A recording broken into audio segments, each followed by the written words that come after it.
Question ఏంటంటే ముగ్గురు వ్యక్తులు ఉన్నారట సార్, ముగ్గురు వ్యక్తులు ఉన్నారట. ఆ వ్యక్తులు ఎవరెవరు అంటే ABC, ముగ్గురు వ్యక్తులు ఉన్నారట. రైట్, ఈ ముగ్గురు వ్యక్తులు ఒకరి దగ్గర నుంచి 94 రూపాయలు తీసుకున్నాను, ఇంకొకరి దగ్గర నుంచి 87 రూపాయలు తీసుకున్నాను, ఇంకో అతని దగ్గర నుంచి 75 రూపాయలు తీసుకున్నాను.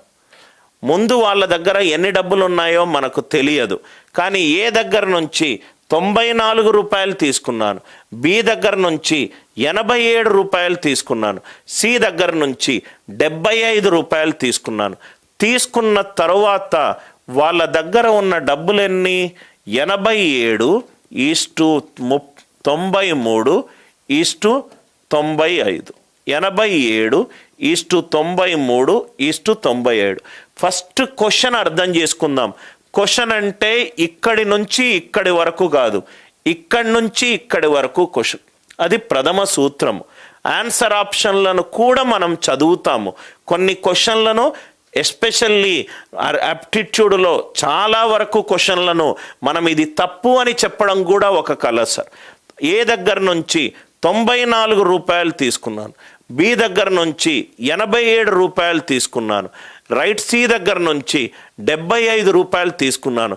తీసుకున్న తరువాత వాళ్ళ దగ్గర ఉన్న డబ్బుల నిష్పత్తి 87:93:95. 87:93:95. వాళ్ళ ఒరిజినల్గా వాళ్ళ దగ్గర ఉన్న డబ్బులు ఎన్ని? 14,556. 14,556. ఏ దగ్గర ఇనీషియల్గా ఎన్ని డబ్బులు ఉన్నాయి? ఏ దగ్గర ఇనీషియల్గా ఎన్ని డబ్బులు ఉన్నాయి? A-94 ఈజ్ 87x, B-87x = 93 అనేదో ఈక్వేషన్ మెథడ్ చేసే ఓపిక నాకు లేదు. రైట్, నౌ ఏ దగ్గర ఎన్ని ఉన్నాయి? నౌ ఇక్కడ చూద్దాం సార్. ఏ దగ్గర ఒక ఆప్షన్ 1 4524, 4,524 రూపాయలు అతని దగ్గర ఉన్నాయి అనుకుందాం. 4,524 రూపాయలు అతని దగ్గర ఉన్నాయి. దాని నుంచి నేను 94 రూపాయలు తీసుకుంటే నాకు ఫైనల్ నిష్పత్తి 87 ఇంటూ సమ్ నంబర్ వచ్చింది. నిష్పత్తి కదా సార్. 1:2 అంటే అది 1:2 కావచ్చు, 2:4 కావచ్చు, 3:6 కావచ్చు, ఏదైనా కావచ్చు. ఫస్ట్ ఆప్షన్ క్లియర్ కదా సార్. ఇటువంటి దాన్ని మనం ఎలా సాల్వ్ చేస్తామంటే ఇక్కడ చూడండి సార్, ఇది ఖచ్చితంగా తప్పు, ఏమీ సాల్వ్ చేయాల్సిన అవసరం లేదు. 87 అనేది 29 ఇంటూ 3, ఇదేమో 3 తోటి డివైడ్ అవుతుంది. 4 + 5 9, 2 + 4 6, ఇది కూడా 3 తోటి డివైడ్ అవుతుంది. ఇది 3 తోటి డివైడ్ అవుతుంది, ఇది 3 తోటి డివైడ్ అవుతుంది. 15 - 12 = 3, ఇది 3 తోటి డివైడ్ అవుతుంది, ఇది 3 తోటి డివైడ్ అవుతుంది, ఇది కూడా 3 తోటి డివైడ్ అవ్వాలి.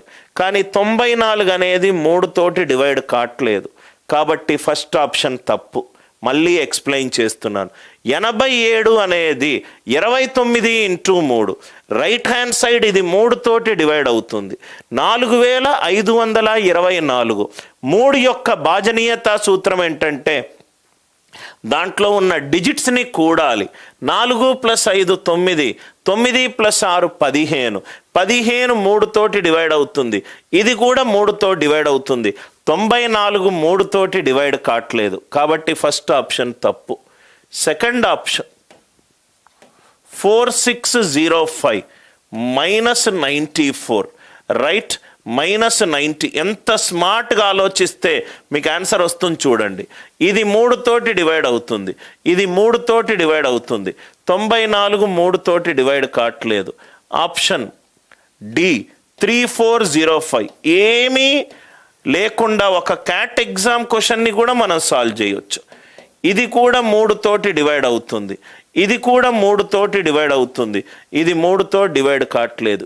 ఏమీ సమీకరణాలు లేవు, వాల్యూలు కనుక్కోలేదు, అసలు ఈ సుత్తే నేను యూజ్ చేయలేదు.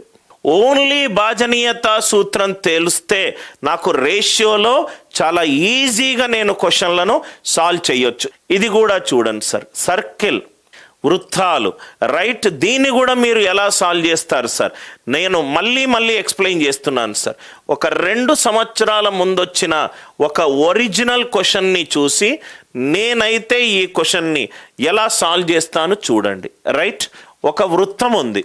ఒక వృత్తం యొక్క వ్యాసార్థము 15 సెంటీమీటర్లు. తెలుగు మీడియం వాళ్ళకు ఆ క్వశ్చన్ని నేను తెలుగులో ట్రాన్స్లేట్ చేస్తున్నాను. ఇంకో వృత్తం ఉంది, దాని వ్యాసార్థము 15 సెంటీమీటర్లు. అంటే రైట్, దీని యొక్క సెంటర్ C1 అనుకుందాం, దీని యొక్క సెంటర్ C2 అనుకుందాం. ఇది ఇక్కడ కలుస్తుంది, ఇది ఇక్కడ కలుస్తుంది. ఈ 2 వృత్తాలు ఈ పాయింట్ దగ్గర కలుస్తుంది. ఆ 2 పాయింట్లను ఒక లైన్ తోటి కనెక్ట్ చేశాను. ఇక్కడ ఏమేమి ఇచ్చాడు? ఒక వృత్తం యొక్క వ్యాసార్థము 15 అన్నాడు, ఇంకో వృత్తం యొక్క వ్యాసార్థము 10 అన్నాడు. అదేమో 15, ఇదేమో 10. ఇంకేమన్నాడు? ఈ 2 పాయింట్ల మధ్యలో రైట్ దూరం ఎంత అన్నాడు? 16 అన్నాడు. అంటే ఈ 2 సెంటర్స్ని కనెక్ట్ చేస్తే ఇది ఎగ్జాక్ట్గా ఒక ప్రాపర్టీ ప్రకారము పర్పెండిక్యులర్ అవుతుంది. దీన్ని ఈక్వల్గా డివైడ్ చేస్తుంది. అంటే 16 డివైడెడ్ ఇంటూ 2 పార్ట్స్. పైన 8, మొత్తం 8. ఇది మొత్తం 16 కన్నా, ఇది మొత్తం 16. ఈ 2 సెంటర్లను కలిపే లైన్ ఇది ఈక్వల్గా డివైడ్ చేస్తుంది. ఇది ఈక్వల్గా డివైడ్ చేస్తుంది. 8, 8, 16 డివైడెడ్ ఇంటూ 2 పార్ట్స్. 8, 8. ఇది 90 డిగ్రీస్ అయింది.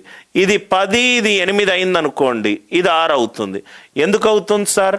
ఒక 90 డిగ్రీస్ త్రిభుజంలో బేసిక్ పైథాగోరియన్ ట్రిప్లెట్ ఏంటి? ఇది 3, ఇది 4, ఇది 5. దీన్ని 2 తోటి మల్టిప్లై చేస్తే ఇది 6, ఇది 8, ఇది 10. నాకు 10, 8, 2 ఇచ్చాడు. మిగిలింది ఏంటి? 6. నాకేమన్నాడు? ఇక్కడి నుంచి ఇక్కడి వరకు అన్నాడు. అరే, ఇక్కడి నుంచి ఇక్కడి వరకే నాకు 6 వచ్చింది. ఆన్సర్ 6 ప్లస్ సంథింగ్ ఉండాలి. 6 ప్లస్ సంథింగ్ నాకు కనబడుతుంది ఆన్సర్. మిగతాది చేయాల్సిన అవసరమే లేదు. మిగతాది నేను చేయాల్సిన అవసరమే లేదు. మళ్ళీ ఎక్స్ప్లెయిన్ చేస్తాను. వృత్తంలో మనకు కొన్ని బేసిక్ ప్రాపర్టీస్ తెలిస్తే చాలా ఈజీగా మనకు ఆన్సర్ వస్తుంది. ఒక వృత్తం తీసుకున్నాను, ఈ వృత్తం యొక్క సెంటర్ C1, ఇంకో వృత్తము దాని యొక్క సెంటర్ C2, రైట్. ఈ వృత్తం ఈ పాయింట్ దగ్గర కనెక్ట్ అయింది, ఈ పాయింట్ దగ్గర కనెక్ట్ అయింది. ఈ లైన్ వాల్యూ ఇచ్చాడు. ఎంత ఇచ్చాడు? 16. ఈ 2 సెంటర్లను ఒక లైన్ కలిపితే ఈ 2 లంబకోణాలు ఫామ్ అవుతుంది. అంటే ఇది పైన మొత్తం equal divided into 2 equal parts అవుతుంది. ఇది మొత్తం 16, పైన 8, కింద 8. ఇదేమో 8, ఇదేమో 10. 5 రెండ్ల 10, 4 రెండ్ల 8. ఇదేమో 3 రెండ్ల 6. ఇక్కడి నుంచి ఇక్కడ వరకు అడుగుతున్నాడు. అరే, ఇక్కడి నుంచి ఇక్కడ వరకే 6 వచ్చింది, ఇక్కడ నుంచి ఇంతవరకు అది ఇంకో వాల్యూ. ఎందుకు టైం వేస్ట్ చేసుకుంటా? Answer 6 plus something. Answer 6 plus something. Are you all with me? దయచేసి రైట్ అర్థమవుతే ఎస్ అని. నాకు ఒక పార్ట్ ఆన్సర్ వచ్చింది కన్నా, ఇక్కడ నుంచి ఇక్కడ వరకు 6 వచ్చింది. ఆన్సర్ 6 ప్లస్ ఇది ఉండాలి. 6 ప్లస్ ఇది నాకు కనబడుతుంది అయ్యా.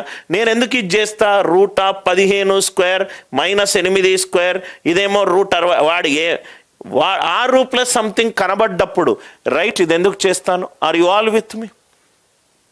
6 ప్లస్ నాకు నేను క్వశ్చన్ చదివేటప్పుడు ఒక లెక్కల ఎగ్జామ్ రాసే చెప్పే టీచర్గా చెప్తున్నాను సార్. లెక్క చేసేటప్పుడు ఈ నెక్స్ట్ స్టెప్ వేస్తే ఇంకొంచెం పెద్దగా అవుతుంది. అంటే అది పెద్దగా అవ్వాలంటే ఈ స్టెప్ వేయొద్దు అని మైండ్ క్యాల్కులేషన్ మీరు తెలుసుకొని ఉంటే